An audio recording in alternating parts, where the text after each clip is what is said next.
মা বললেন এই খোলে শ্রী নিত্যানন্দ আর শ্রী চৈতন্য দুজনেই আছেন। তেনারা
বুঝি প্রভু, তোমার মধ্যে বহুর প্রকাশ, সেসব নিয়েই তুমি তোমার যোগ মায়াতে সমাচ্ছন্ন।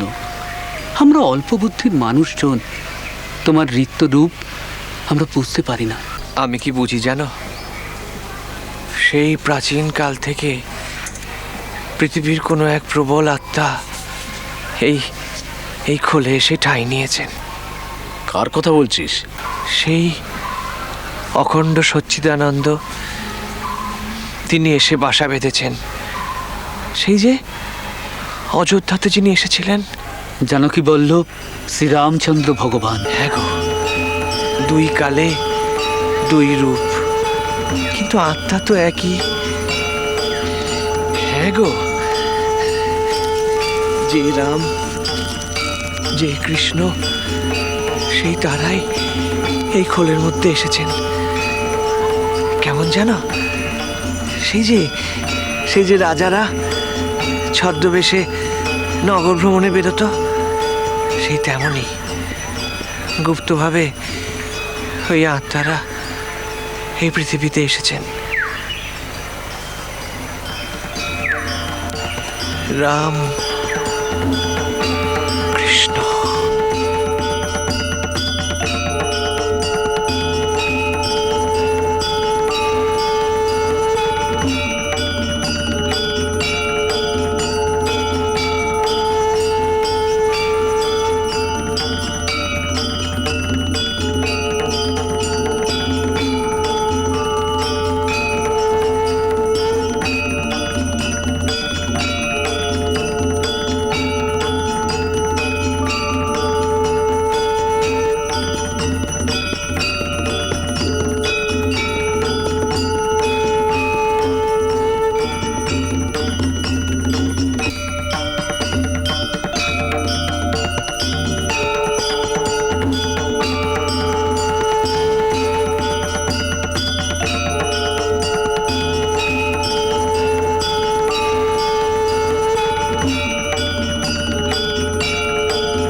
কিছু একটা শুনলো মনে হলো।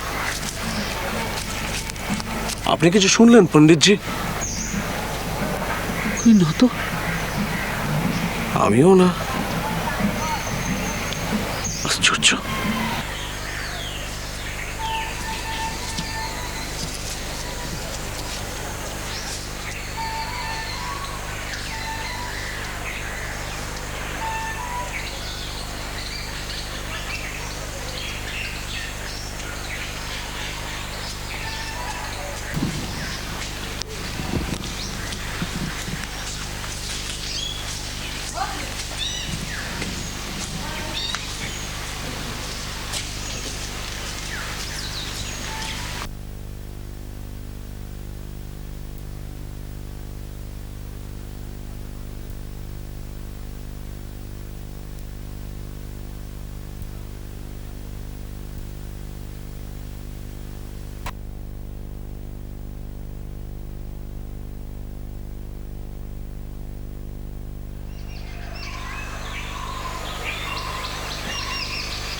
আরে বাবা, বুঝেছি বুঝেছি, তুই কিচ্ছু ভাবিস নে।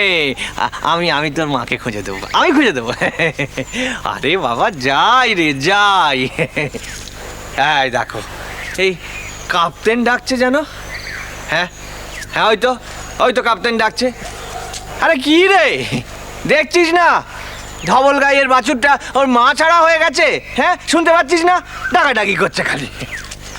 না না না না না না না, ও তুমি যতই বায়না করো না কেন, আমি তোমার তালে তাল মেলাতে পারবো না। ওর মাকে খুঁজতে হবে।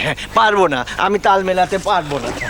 আমি তাল মেলাতে পারবো না। আমার ডাকাডাকি খালি, ডাকাডাকি খালি, এদিকে ডাকে তো ওদিকে ডাকে, ওদিকে ডাকে তো ওদিকে ডাকে। আমি তাল মেলাতে পারবো, আমি তাল মেলাতে পারবো।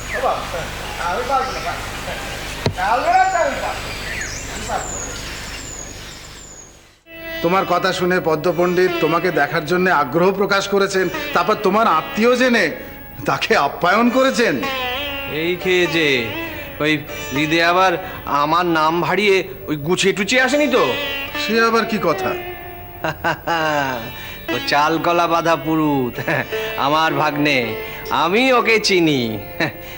শিহর থেকে কলকাতায় এসে এই মায়ের মন্দিরে করে কমে খাচ্ছে। শুধু তাই নয়, তোমার মতো একজন মানুষের পেয়ারের নখ হয়ে আছে।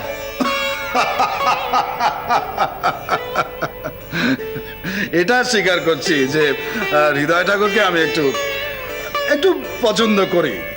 হ্যাঁ, সে আর বলতে, একটা সময় ছিল যখন তুমি কর্তা, ওকে দিয়ে আমার পেছনেও খবর দিতে।